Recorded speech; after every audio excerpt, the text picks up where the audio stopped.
So you should only trade on A plus setup. A plus setup পেতে হলে তাহলে আপনাকে কি করতে হবে? তো 15 মিনিট টাইম ফ্রেমে 225 এবং 15 মুভিং অ্যাভারেজ লাগাতে হবে। তো 255 যদি এইভাবে ডাউন ট্রেন্ড থাকে তাহলে 1 মিনিটে গিয়ে শুধু সেলের ট্রেড নেওয়া। এখান থেকে এতটুকু কিন্তু ডাউন ট্রেন্ড ছিল। সো আমরা এখন যাব 1 মিনিট টাইম ফ্রেমে। যাওয়ার পরে এখান থেকে 1:5 এখানে একটা ট্রেড আছে 1:10 1:8 সরি, এখানে 1:10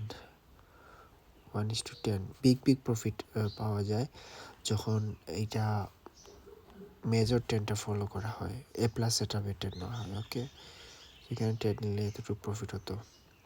খারাপ কি, এখানে ট্রেড নিলে এতটুকু প্রফিট হতো। ওকে, সো এখানে বাই করলে এখানে একটু অল্প লোড দিয়ে বাই করা, কিন্তু এখানে সেল করলে একটু বেশি লোড দিয়ে সেল করা, বা এখানে ট্রেড না নেওয়াই ভালো আমার মতে। এই জন্যে এখান থেকে এতটুক, কারণ এটা তো মেজর ডাউন ট্রেন্ড। সো এখানে ট্রেড নিলে একটু 1:10 আবার মেবি দেখি কত হয় আমাদের।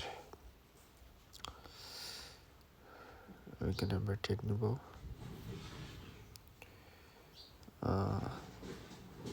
3 পিপ আমাদের স্টপ লস।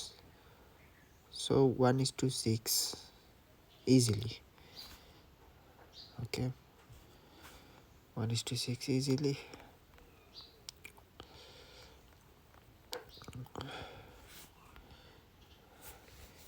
ফার্স্ট থিং কি আমরা দেখব এইখানে ট্রেন্ডটা কি, এই ট্রেন্ডটা কি 15 মিনিটের 225 ট্রেন্ডটা কি, ডাউন ট্রেন্ড নাকি আপ ট্রেন্ড। যে ট্রেন্ড থাকবে ওই ট্রেন্ডে আমরা ট্রেড নিব এবং হাই রিস্ক নিব।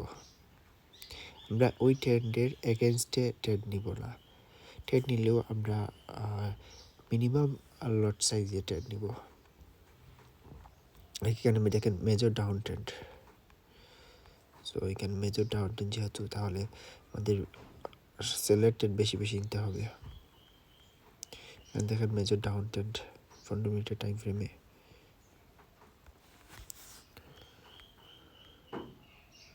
এখানে যদি সেল করতাম তাহলে অনেক বড় প্রফিট হতো। ওকে, সেল এখানে বাইয়ের এন্ট্রিগুলো অ্যাভয়েড করা উচিত, জাস্ট সেলের এন্ট্রিগুলো নেওয়া।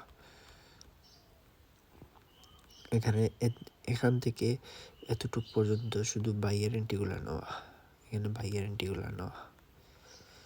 সো 15 মিনিটে এটা ট্রেন্ড দেখার পর 1 মিনিটে গিয়ে এন্ট্রিটা নেওয়া।